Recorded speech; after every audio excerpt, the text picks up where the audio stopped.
What if I told you there was a bowl, a magical calabash that gave you anything you desired? Gold, food, even long life. But only when you gave something away first. This is an African story of Abaphemion passed from village to village. The tale of a man whose greed turned a blessing into a curse, and how, by giving, he found everything he thought he had lost. Let me take you to the land of Odendan, where the red earth breathes secrets and spirits watch closely. There lived a man named Obafemi. His barns overflowed with yam and maize. His compound stretched across hills, guarded by barking dogs and tall iron gates. He wore white robes, colorful clothes, gold necklaces, and sandals carved from elephant hide. But Obafemi's heart was as cold as the Harmattan wind. He gave nothing, not a coin to a beggar, not a cup of water to a thirsty child. When the villagers came with their sick, they're hungry, they're tired, he turned them away.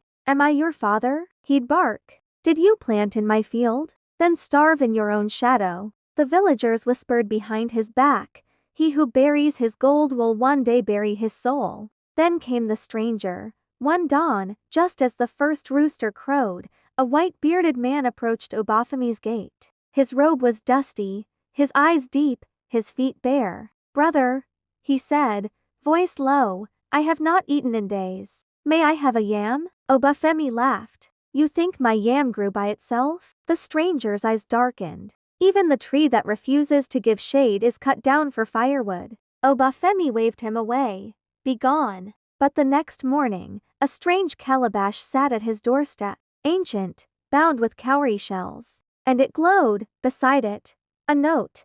The more you give, the more you shall receive. But hoard, and all shall be taken. Curious, Obafemi dropped a yam into the calabash. The gourd shivered, he peeked inside. 2 yams, he dropped in a cowrie shell. 2 appeared, he laughed for the first time in years. Obafemi started giving. A little. A wrap of cloth to an elder. A coin to a blind man. A small bag of rice to a widow. Each time, the calabash rewarded him. Food multiplied.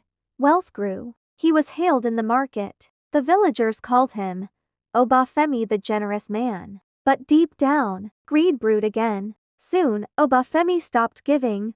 Why should I share? I earned this. The calabash dulled. Its glow faded, he threw in a gold coin. Nothing came back. That night, he dreamt of children wailing, rivers drying, goats turning to dust. Then came a whisper. Give, or lose all. Still, he refused. Strange things began. A child disappeared outside his compound, rain stopped falling. The market women began refusing his money. At night, he heard drumming beneath his floor. Then fire struck. Obafemi's largest yam barn burst into flames. His goats vanished. His guards fled. The calabash sat silent dot in a final dream.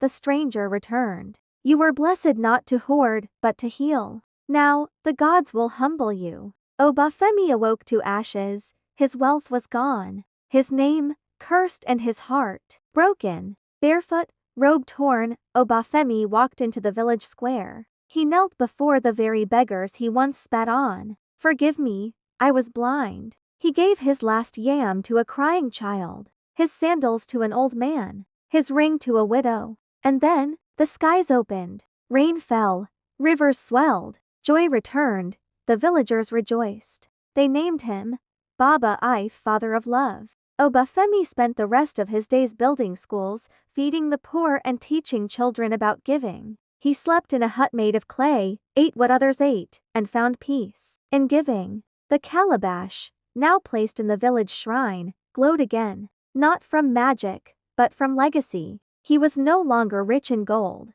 but in hearts. But one morning, Obafemi woke up. In his mansion, his barns full, his robes clean, the birds chirped and the sun shone. Was it all a dream? The calabash sat on his table, glowing, the note still there. He held his breath. The question now remained not from the gods, but from within.